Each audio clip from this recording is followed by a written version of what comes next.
Welcome to a Wednesday edition of Beyond the Arc. I'm your host, John Gonzalez, alongside our NBA insider, Bill Ryder, who is on location for the draft combine in Chicago. Bill, did you catch any big-time basketball games last night, including and especially Caitlin Clark's debut? Did you catch any of that? Yeah, so I checked in on that because it was obviously same time. But, man, so I'm from Iowa, and I've got a soft spot for Caitlin Clark, and she was awful. She was. Did you watch any of it? Because what I call it was hard to watch. I was monitoring the online conversation because I had HQ responsibilities for both games last night, post-game, both NBA games. So I didn't get to actually watch her. I saw she had 20 points, but 10 turnovers. Yeah, and it took her a long time to score. She looked uncomfortable. She looked overmatched physically. Here's, the 10-second takeaway. People are crowing. People are overreacting. It's probably going to take a while. Everybody said Denver was dead in the water a week ago, right? Basketball's played as a marathon, not a sprint. But it was an inauspicious beginning for Caitlin. It was not easy to watch. If, like me, you like Caitlin Clark and want her to be successful. Yeah, I mean, I think that the choosing sides on Caitlin Clark discourse is curious to me. I just want to see what kind of basketball player she becomes. Like the same thing happened with Wemby early. I'm not saying she's Wemby. I'm just saying like the hype around Wemby was not dissimilar. And like he didn't shoot well to start. And everybody's like, baguette bowl. This guy's a joke, right? And then all of a sudden he was like, I kind of figured it out. I'm pretty good at this. So like it's just one game. Let's see where it is. I will say though, the hype around her was very interesting. They sold out the arena. The Sun sold out the arena for the first time since 2003. 36 of 42 Fever games are going to be on national TV this year. And then apparently Betline said that there was more action on her game than on the Pacers-Knicks game, which I think is very interesting. 250 media members credentialed, I think it's 237. And this is an anecdote, but my radio producer, love you, Tom, who doesn't really like watching sports, which is, tricky for a radio producer. But like he's come around, right? He's come around. Was watching Caitlin Clark and not the NBA game. Like he was like live texting me, like live. He was so into it.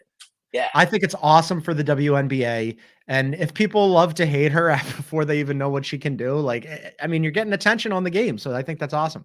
But yes, I missed it because there was so much basketball last night and there's some really good stuff that we got to get into later in the show. Bill, as I mentioned, is in Chicago. He's going to give us his report on the combine and the latest on Bronny. And we're going to preview both game fives tonight. But first, Bill, there were two incredible individual performances last night. And we're going to start with the more recent one. The Nuggets beat the Wolves, take a 3-2 series lead. They won that game 112-97. Finally, somebody wins on their home floor. But Joker was absolutely unbelievable. Gave a masterclass, 40 points, 13 assists. He was 3 rebounds from a triple-double. Bill, he picked up his MVP award, physically got it before tip-off, and then he was like, I'm going to show you why I just won 3 of these in 4 years. I think did you throw in no turnovers? I mean, the guy didn't have a single turnover in that game. I mean, this is why, look, who knows what's going to happen? Maybe the Timberwolves will make a series of it. Anything can happen to Game 7. Who knows what happens if the Denver advances to the next round or the finals? I don't want to overreact, but this is why he's the best player on earth. And the idea that it changed and Denver had changed because they went an 0-2 hole. No, man, this guy is uniquely, maybe historically special. I don't know what to say. I don't know what else to say about the guy anymore. It's amazing. Coming out of the half, they talked to Mike Inori, who's helping Chris Finch while Chris Finch is convalescing. And they were like, hey, Micah, what was your strategy there? And he's like, well, we're trying to make him more of a facilitator than a scorer. and I was like, oh, no. He had 13 assists. One of them in the third quarter, I believe, was this beautiful no-look behind the back bounce pass to Aaron Gordon, who went in for the dunk. Got fouled, didn't make it, but it was like an unbelievable pass. And so he has 13 assists. And then Joker's like, oh, you're trying to make me a facilitator. Well, now I'm going to also score 40 points. Like, there's no way that you can stop me. It's just our producer, Aaron, brought this up. Like, we're headed, he's won 3 MVPs in 4 years. They look like they might be marching to another title now after, the Wolves were giving him problems in the first 2 games. And now all of a sudden it's like, oh, the champs are back. Like, where do you think this potentially puts him in the all-time? I'm terrible at these all-time conversations, but I think it's a really interesting exercise about like, he's getting up into that like KD Steph convo. It's crazy. So on the radio show, the producer, who I should say loves sports and watches them all the time and is great. Very funny that you have a sports producer who doesn't watch sports. He's come around. They're out there. He asked me, right, bet, the old Packer thing, start, bench, cut, right? Mm-hmm. Yeah, He asked me that great. between Kareem, Shaq, and Joker. And the thing that's surprised, so I've got Shaq and Kareem in my top 5 all time. Okay. And the thing that surprised me is I actually had to think about it. Now, I think I ended up cutting Nikola for now. But all right, so let me give you some stats that I wish I'd come up with these. Tom Haberstroh gave this to me today. But if you look at box score plus minus, 50 games minimum in the history of the NBA, playoffs, regular season, the whole thing, Jordan is 1, LeBron is 3, Joker is between them at 2. And then if you look at win share per minute in the playoffs, right? So similar goal, different metric. This is postseason only. It's the same order. It's MJ 1, it's Jokic 2, it's LeBron 3. So wow. I mean, it is pretty, and you can go further into the numbers. He's probably trending toward easily top 10 of all time. But I think he has to get what, John, 3 titles for that to be a reasonable conversation? Yeah, 4? I mean, he definitely needs at least one more before we're talking about that. I mean, 3 MVPs in 4 years plus 2 championships. Now we're like, okay, this is a really interesting conversation. Me personally, one of the things I love most about basketball, I have a passing fetish. Like guys who can pass are like, I just love good passing, and I love guys who make the smart plays, but also can make any kind of pass on the floor. He's without question the best passing big man of all time, but also now is in the conversation for one of the best passers, full stop. Like just like name anybody else. And like, I would be like, well, Joker's got to be in that conversation. It's LeBron-like, because LeBron is the leading scorer of all time, but it's not as if he does that without facilitating for other guys. Like the multiple ways that Joker affects things. And I know we're going to hit sort of him against Gobert, but it's not as if there are people that can't stop him. There are matchups that are problematic. He has been unstoppable. And the only thing that's really postponed his greatness in the playoffs is when Jamal Murray's been hurt. I mean, when he's had a fairly complete co-star or secondary star, I mean, to answer the question, I do love these conversations. Like, I think if he gets another ring, for me, you got to get rings. And I can remember people thought, Peyton Manning might pass Brady, because there was a shot with Denver where he's going to get a second ring and Brady had 3. And then history happened. And Brady, I don't even know if Brady has 7 versus the 2 that Manning has. I think that's right. But let's just say that they keep winning. Isn't he at a point now where we're talking about him at the Kobe Duncan level already, which for me is, top 7, 8, 9, 10, somewhere in that range. And still going. I think he could be a top 5 or 6 player of all time if he dominates the next 4 or 5 years the way that he has the last 3 or 4. The way that he again, like last night was such a virtuoso performance, because passing wise, facilitating, he was incredible. But then also, like when he needed to score, wanted to score, going right at Gobert, there was no answer for him. You are absolutely right. There is nobody on the planet who can stop him. His footwork is so amazing.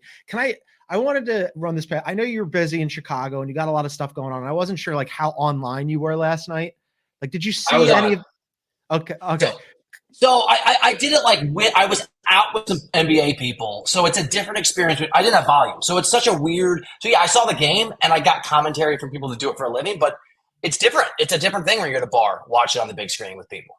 Okay, so as I said, I had to work last night, and I'm like taking notes, and I'm Twitter's up, and I'm watching the game, and like the online discourse was overwhelmingly that Rudy Gobert is a fake DPOY. He's terrible. Joker went right at him, owned him, all this stuff. Multiple things can be true at once here. What you said about nobody being able to stop Joker is absolutely true. But the idea that Rudy Gobert didn't give a full effort last night is kind of insane. Because I lead a full life, Bill, after HQ hits last night at like 10:30, I went back and watched all of the possessions where Joker had Gobert on him as the primary defender. And if I might step forward in defense of Gobert's defense, I want to see what you think about it. Defend his honor. So Joker went 8 for 9 with Gobert as the primary defender. No doubt about it, won that battle. Hands down, but it's possible to both get your ass kicked and also put up a good fight. And that's what happened with Gobert. I mean, Joker is so good at 4, 5, 6 different moves at like getting a guy to eventually go in one direction so he can go in the other. And on so many of the possessions, Gobert was with him through moves 2, 3, 4. I mean, there was one on the website formerly known as Twitter that I put up there where Joker is falling to his left and Gobert's fully extended, a 7-footer with his hand right in his face, and Joker makes a one-handed shot for an and one. And I'm like, what do you want this dude to do? I mean, as you mentioned, nobody can stop him. AD got his lunch handed to him last season and this season. Bam got his lunch handed to him in the postseason last year. I mean, let me tie up. What are we talking about here? And I think the defensive Gobert is important because I think it connects the slander against Gobert with the legacy question. For me, at least, the true greats. Like if you're talking all-time great, whatever sort of tier that is, they're not just great. They devour other legacies and they warp the realities of other amazing players. Karl Malone does not remember the way that he should be. It's amazing because he couldn't get past Jordan. And I think Steph Curry, for me, is enhanced to a degree just because how many times he kept LeBron James from accomplishing things that LeBron otherwise might have. Joker has that. And the Gobert thing is it's not a Gobert problem. I mean, it's Gobert's problem. And he is going to get reviled a little bit. And people are going to throw shade at him. And it does sort of coincide, 100%. Fair or not fair, with happening in Utah, right? Where like this sort of Gobert, Donovan Mitchell, which I think that's been answered of how well they both performed in the playoffs. But still, this is, to your point, this is Joker's, whether it's third best player of all time or seventh or 13th when it's all said and done, he's devouring the best defensive player on the earth, not because the defensive player is overrated, but because Joker is underrated despite 3 MVPs. Because he's better than everybody else. I mean, like, name anybody, for all the people who are like, love to hate on Rudy Gobert, and I get it. But like, for the people who are like, he's a fake DPOY, name anybody, dead or alive. Take anybody that you want and tell me who's stopping Joker, and I'll shut up. That's true. Like, it doesn't exist. And I'll go further in defensive Gobert. I think that we sometimes, look, I do this too, right? We talk in vacuums and we overreact to single moments. But most players in the NBA need the right situation, right? Need the right fit. I think Jimmy Butler found that in Miami. You can sort of go like around the room, various places. I think Gobert's found a great spot for where he fits, and I think he's outstanding, and it complements what he does defensively. And Anthony Edwards, so this is also not just an amazing player, but it might be the best version of him because he's at the perfect spot. He crafted his opus in a lot of ways this year. I mean, he's the best defensive player, the best defensive team in the NBA, and they got where they got largely because of defense. And I think Gobert could be fine against a lot of any other player not named Joker. And I don't know to answer your question. Who is stopping Jokic right in the last 3 or 4 years? I don't know. It's just ridiculous. Gobert even tried fouling the hell out of him. At one point, he gave him a forearm shiver to the head. Nothing worked. I want to throw that. one. Did he? That's funny. Yeah, it was ridiculous. One last thing here, and in general, as a general rule, I think single game plus minus is not useful on the whole. However, in this one instance, every now and again, there's an instance where it is kind of instructive, and I thought last night was a really good one. When you looked at the Wolves starters last night, Rudy Gobert was a -2. The other 4 starters for the Wolves were all double-digit negatives, and not Bill like -10 or -11, like -17, -18. Rudy Gobert in a game where everybody was like barbecue chicken, he's terrible, -2. I mean, all I'm saying is, what do you want from the guy? That's all I'm saying. Look, it's box score plus minus is flawed. It's like any other thing in a box score. It can lie, 100%. But it can be serviceable if you watch the game and you sort of know what you're looking at. I just want to explore this. Is Wembanyama in 2 years able to stop Joker today? Is that the answer? That's probably the best version. There have been in a limited sample size. Embiid has given him some problems every now and again on the rare occasions because he's so big and so physical. But I mean, over a 7 game. Because Joker's ability to adjust too, right? Yes. Or to just the adjustments and, for lack of a better term, the willingness to just, you're down 2-0, just to not freak out and just carry your team. He won that game for them last night. I mean, absolutely did. The Timberwolves are good. I think Minnesota's good. They're not beating a bad team. I mean, we haven't talked about the actual game, the rest of it. I mean, like the Timberwolves are good. Last night, though, not having Mike Conley really hurt them. He had an Achilles soreness, and that's such a huge loss on shot creation and ball handling. And like you saw what happened with Ant, right? Like Ant didn't have a great game last night. 18 points on 15 shots. He got doubled 34 times. Bill, it's not rocket science. If you're Mike Malone, you go, who's going to handle the ball? You insert Nickeil Alexander-Walker into the starting lineup. I like him a lot. I think he's been really good in the postseason, especially defensively. But it's basically like, it's got to be all Ant on that front. And like, sure, we're going to double him and make everybody else beat you. And they couldn't. Can I properly frame what I think happened in the first 2 games of this series? Because there's also a lot of chatter out there that the Nuggets didn't take this seriously, or Minnesota's not that good. I think the Timberwolves are this good. I just think the first 2 games were a glimpse. If they spend the money and they keep it together, and that's a different conversation. But I think the Timberwolves were not likely to beat Denver this series, but I think how hard they've made it and how hard they've made Joker have to work this early, I think it's a sign of what's to come for Anthony Edwards, and if they surround him with the right guys over the next few years.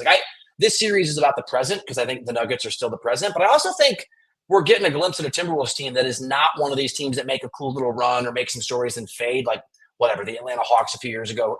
I think these guys are legit. I just think they're playing the Denver Nuggets, and they got to figure some things out and probably get some more pieces around Anthony Edwards. I think you're absolutely right. And like the champs are the defending champs for a reason. Those first 2 games, they did not acquit themselves well. They weren't ready for the Wolves. These last 3 games, absolutely ready for all of it. I mean, like the numbers between the first 2 and the last 3 are outrageous. I mean, like the point per game differential, field goal shooting. I mean, they shot 41% in the first 2 and 55% in the last 3. I mean, they've just been so good. I'm interested to see whether or not Minnesota can answer back on Thursday in game 6. They're actually 2.5 point favorites in that game. Nugs still favored to win the series, but I would love to see this go 7, Bill. Me too. The thing about it going 7 is, so I like whoever wins this series to get to the finals. Like that's how the high regard that I hold Minnesota in, even over your Thunder or Dallas. I think it'll be the Thunder. I know we'll talk about it. A game 7, anything can happen. I mean, if they can push it off shooting night, Anthony Edwards scores 50. Poor maligned Gobert is a little more successful on Jokic. I'm rooting for a game 7 too. That dude went out on his shield. That's all I'm saying. He got crushed, but he tried. All right, we're going to take a quick break, and then we got to talk about the other amazing individual performance from last night. On any other day, Bill, we would have started with this one, but because Joker is Joker, we had to start with that. But next, we're going to talk about Jalen Brunson just going supernova at MSG. That's coming up on Beyond the Arc. PGA Championship on the Range tees off Thursday on CBS Sports Network.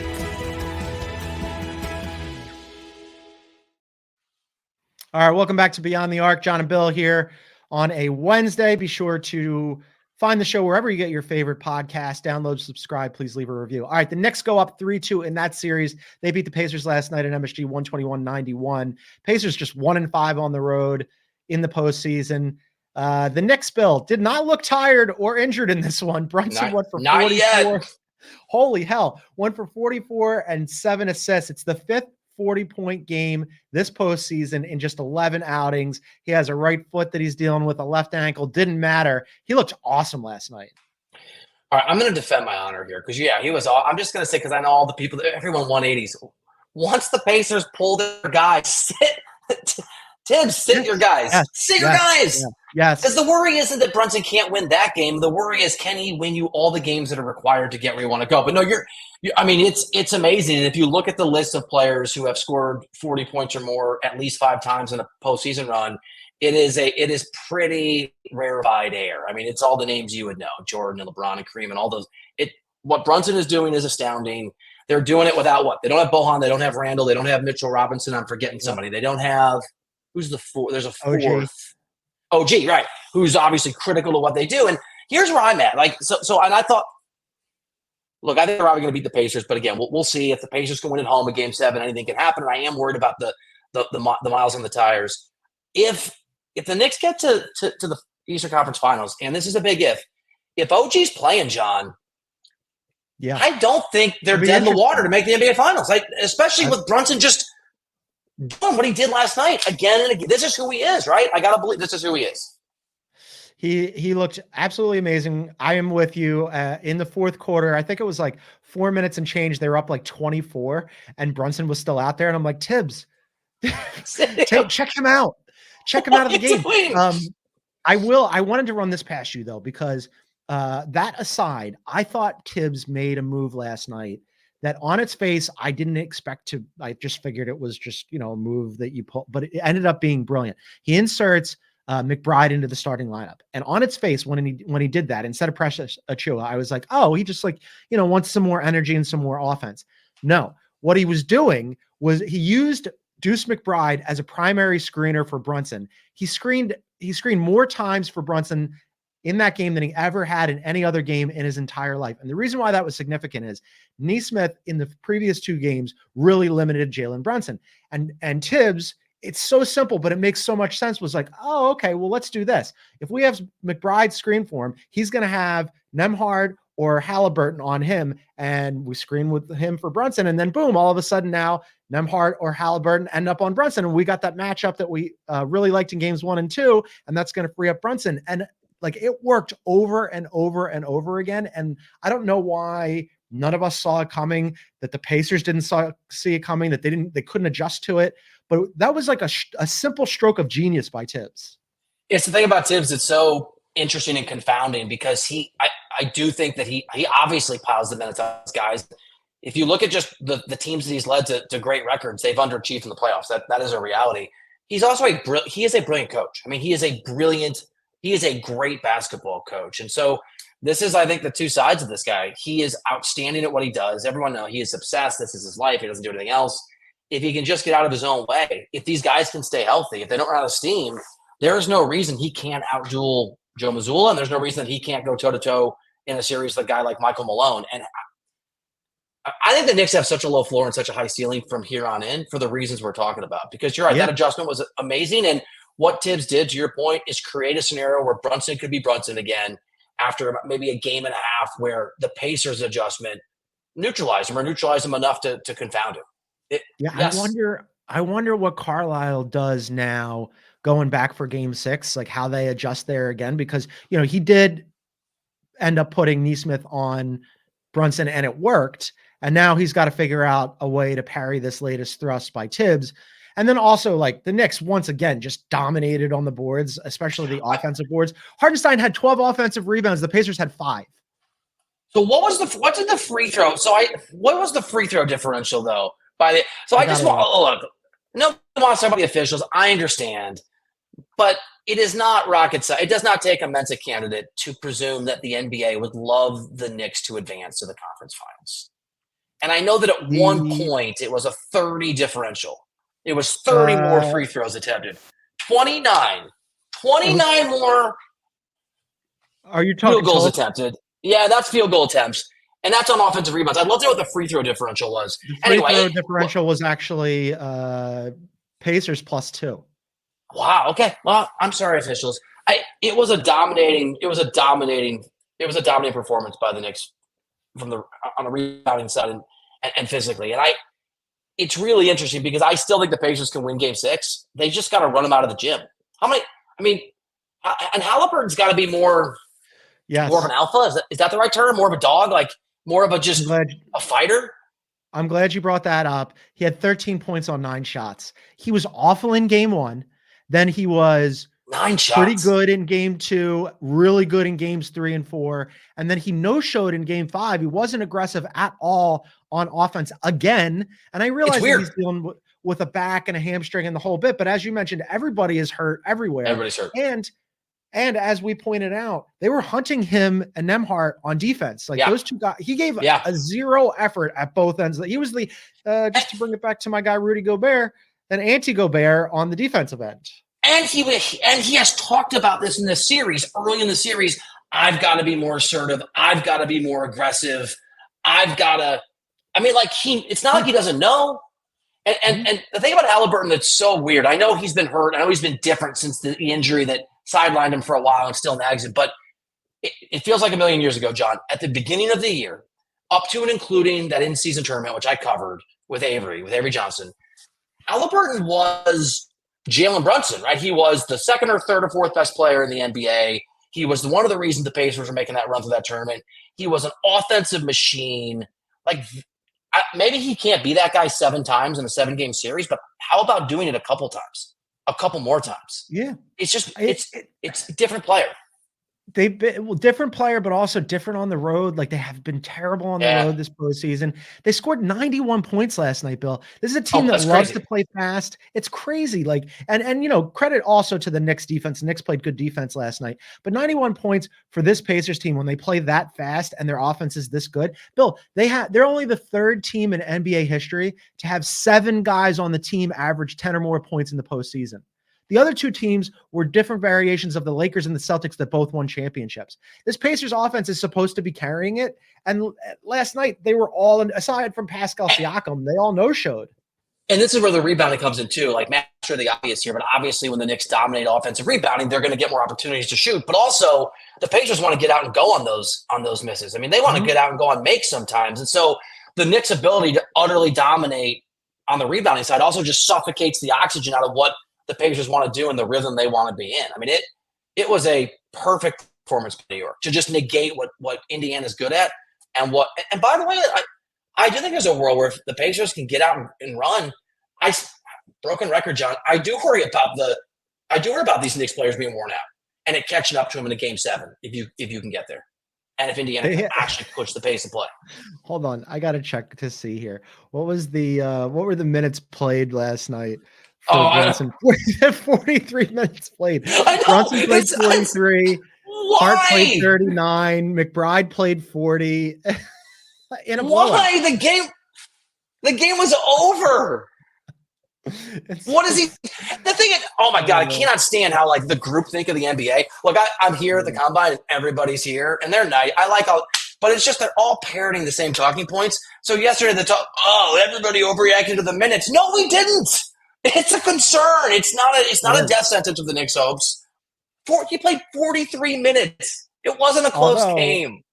Although they do have the extra day off because normally game 6 would be on Thursday, but Caitlin Clark's home debut in Indiana is on Thursday. So the game is actually on Friday. So they do get an extra day of rest, which is big. Game 6 in Indiana on Friday. Pacers are favored by 5.5. Knicks are minus 250 to close this thing out eventually, Bill. I think the Knicks will close it out. I wonder if the Pacers can respond with a win on Friday, though, and force game 7. That would be nice. I was going to add it. If you're the Knicks, there's a lot of reason to try to get this series done. Just get it done. You don't want to play extra minutes against this Pacers team. Before we move on, take a break, I had to run this past you as well. And I wish Ashley was here to discuss this. One, to defend her fellow Knicks fans, but also two, because she's our senior NBA workplace attire correspondent. There was a guy sitting courtside last night who was wearing flip-flops. What are we doing? We live in a society. I wear flip-flops everywhere. In New York City, courtside to a Knicks game? Out of the Garden, but everywhere in LA. I mean, that's all I wear. Yeah, that's fine. California's all right. You're in the city at a Knicks. Those seats are so expensive. So, I think this is the old Zuckerberg. Out. So this is the old Zuckerberg showing up in the social network in a bathroom. Yeah. I got a buddy. I mean, he's kind of a jerk, but I got a buddy who's a billionaire. He's an actual with a B. And he dresses like an absolute slob everywhere he goes. What I've realized is it's a flex. It's a flex.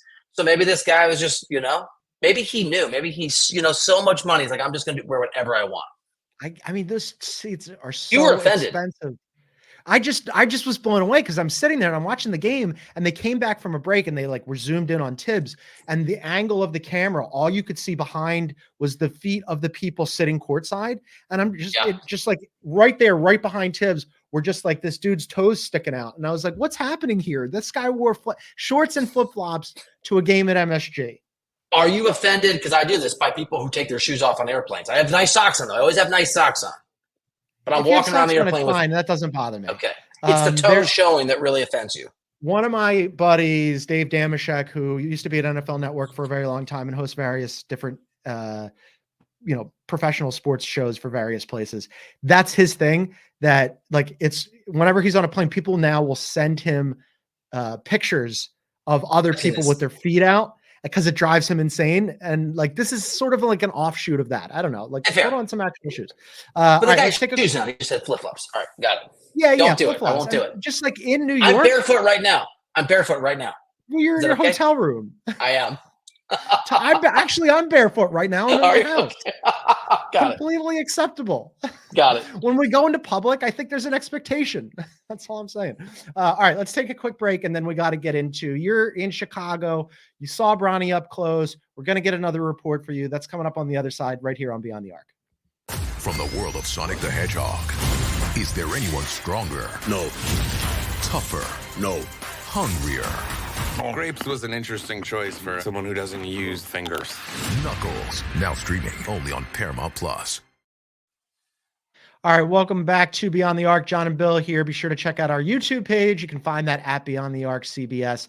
Be sure to subscribe, hit the like button, leave a comment, all that good stuff. All right, Bill, you're in the Windy City. You're in Chicago. Beautiful Chicago. You were all over the combine. Bronny talked to the media yesterday. Before we get into what he said, general takeaways from the LeBron James Jr. experience here. So I just got a text message from Jay Adonde, who snapped a photo of me interviewing Bronny, and I look stalkerly obsessed. So it's making me that look on my face is not. I'm sorry, Bronny. All right, so I said this yesterday. So I went to the start of his scrimmage and then had to come back. I missed the back end of his scrimmage because we were doing the pod on CBS Sports Network, and I said that he looked tiny, and then he kind of vanished. He also played awful the rest of the way. I think he was 2 for 8.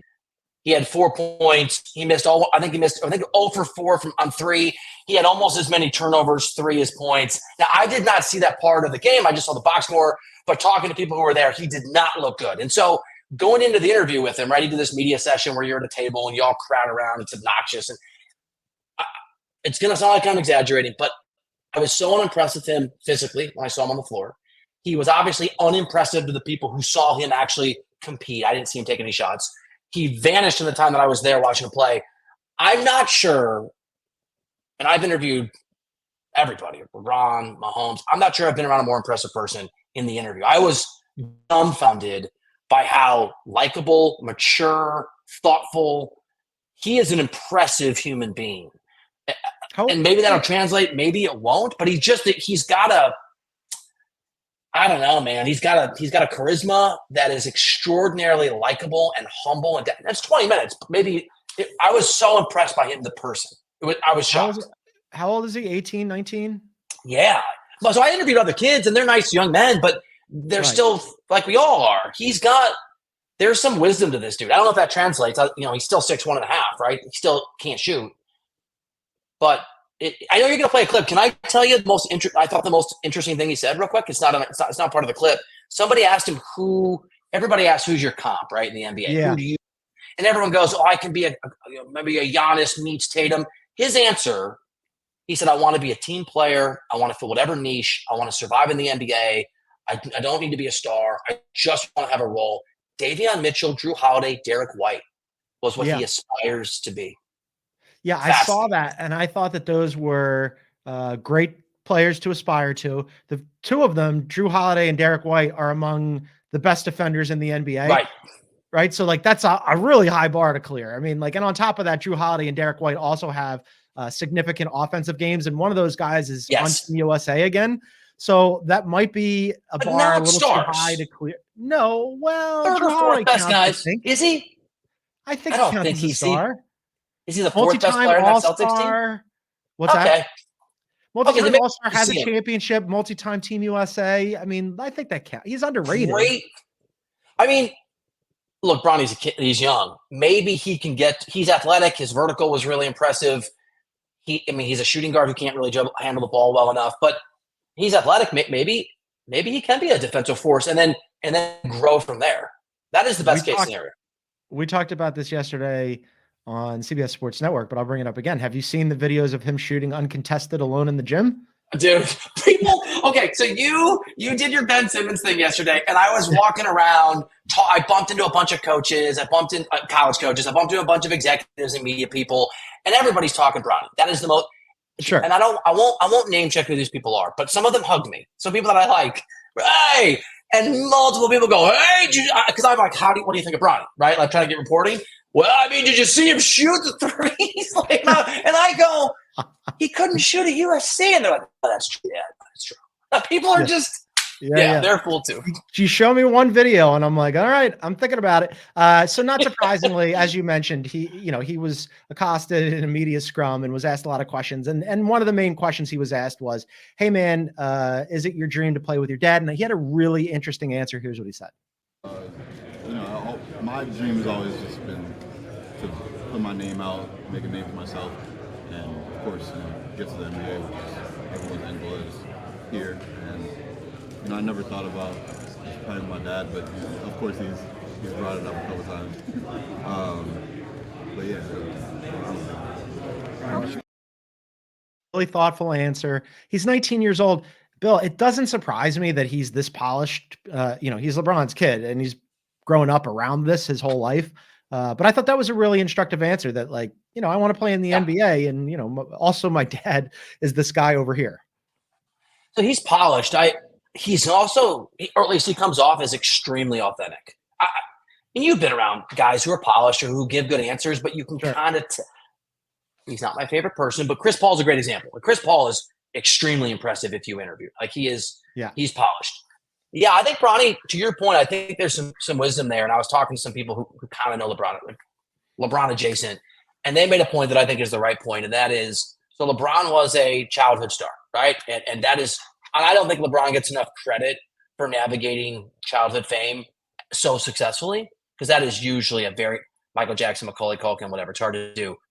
And we all want our kids to have better lives than we have. This is a young man who clearly has a dad who didn't just grow up in the spotlight, but knows what to avoid in raising a son whose name is going to make him a target of all of our attention. Because and again, I keep saying the same thing, and I know I don't know this, it's just my impression, but I was just stunned by how down to earth and not that I expect to be unlikable. I thought he would grow up in some sort of ivory tower where maybe you just don't have an awareness of certain things. And he isn't. I can see why people think he'll be an incredible teammate and super coachable. I hope he makes it. I don't think he's going to, but I want to be wrong. I really like him. What's your impression? He has until May 29 to leave the draft or stay in the draft. Do you think he's staying in? Yeah, I do. I mean, they asked him if he made up his mind. He said he hadn't made up his mind, but every question about his future didn't sound like it was under consideration. Like when he answered about what are you looking for in the NBA, where do you want to go, what would be the right fit, do you need to play with your dad, it sounded like he was talking in the present tense and not the future tense. Yeah, I think he's going. Don't you? Just from a distance? I do. From a distance, it feels like after all this, it would be weird if he was like, yeah, I'm going to go to Duquesne, know? Like you're at the combine, you're ramping up. People are talking about you potentially being taken with a second round draft pick and, being developed and going off to the G League, which, by the way, we didn't talk about this yesterday or today yet. There were people in the media who were pumping him up as like a G League draw. Oh, yes. Can we? Yes. Well, we call out Woj. Woj was part of it. Adrian Wojnarowski was one of the people who put this out there. And I'm a big Woj fan, but Adrian, come on, man. Come on. You don't think he's going to sell a lot of G League tickets? LeBron doesn't sell out tickets when he goes on the road. It's not like when LeBron shows up at NBA games, everybody buys. No. USC didn't sell. No, it's farcical. The USC thing is the best comp. Like, if people wanted to go see Bronny, they could go see Bronny. But it's hard for me to imagine he's going to end up in Cedar Falls. Everybody's going to go crazy in Cedar Falls. We'll see. I wish the kid luck. I hope it works out for him. We should also discuss tonight's NBA games. We have 2 Game 5s. First one, Bill, Thunder and the Mavs. That series is tied at 2-2. Thunder are -4 in that game. As I mentioned to you, the team that ties up a series at 2-2 goes on to win 82% of the time. I just wonder about the Mavs, like their mentality after choking that game away. I know Luka too.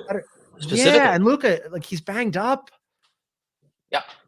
And Kyrie has been really great mostly in second halves, but you get to this point of the series and you don't want to be playing with end of game. So is Kyrie going to figure it out? It'd be nice for Kyrie to take over a game in the first half and give his team a little bit of breathing room or space. I don't know. So here's full disclosure. You don't love doing GOAT conversations. I hate predictions. I think they're stupid. And I gamble on sports. So I know that they're stupid because I keep track of how much money I win or lose. It's really hard, right? And that's why sports are great. But it really feels like small though significant advantage to the Thunder, and not just home court advantage and not just the stat you gave. The Thunder feel like they're playing with this growing level of confidence. And there's something about the Mavs right now and about Luka that doesn't feel as reliable as it should be, considering the fact Luka should be the best player on the floor in this series. He has not been. And Kyrie should be a close second. And I think SGA has been the best player on the floor. He has been. I think, and also defensively, that supporting cast, again, they're learning on the fly here. They're inexperienced and they're young, and you can't get experience until you get experience, right? And they're doing it on the fly. I thought the fourth quarter really showed what this team is capable of, because up until the fourth quarter, the supporting cast of Chet and Jalen Williams and Lou Dort offensively was terrible. And they got better offensively, but throughout that entire game, and especially in the fourth quarter, those guys played great defense. Like that Yes. was full effort, all go. Like, we're going to really make you work. And that's why I'm interested in this game tonight about, like, yeah, you're right about Luka and Kyrie and, like, how do they look tonight? Because the Thunder have done a really, really good job limiting them. Part of it is that Luka is not right, but part of it is the Thunder have just, like, dared PJ Washington to beat them and have played. Nobody's right. I mean, you're right about Luka, but also Jalen Brunson's not right. He's scoring 40 points every game. Fair. So, and I know you're not arguing against that, but it's just my sympathy for Luka is not that high. And we had this talk on the pod. I just think it's interesting that if you look at the 20 highest usage rates in an individual season in NBA history, it is a record of failure. And most, there's 7 MVPs on that list. They're almost all stars. You don't get to have the ball in your hands 42% of the time if you're a bum. And Jordan's biggest failures came the years he had the highest usage rate. Same, it's amazing. And here we are again, and they could obviously win the game, win the series, but it feels like we're careening toward a severe disappointment for Luka Doncic after Kyrie kind of figured it out with the team and their defense was great. It's a bizarre abdication for me for Dallas against a Thunder team that, other than SGA, has given you some opportunities to take some games and you haven't taken advantage of those. Really interested to see if Jason Kidd can make an adjustment there and free those guys up a little bit, because to date, so far through 4 games, hasn't really gone that way. Last game tonight, we don't have to belabor this one. Celtics and Cavs. Celtics are up 3-1. They're favored by 15.5 tonight. No Donovan Mitchell again. No Donovan Mitchell. He's out. They've been oddly bad at home, Bill. 14-14 the last 3 seasons at home. It's so weird. It's weird. They've been really good on the road. Yeah. Not in this game. Not in this game, but they can lose to somebody. It's not Cleveland. I think actually, whether or not Donovan Mitchell could have come back for this game, I don't blame them for, even if he was available, just sit him. This thing is over. You don't want to injure him. You're trying to bring him back next season. He's not coming back. No, it's his last game. He's never going to play in Cleveland again.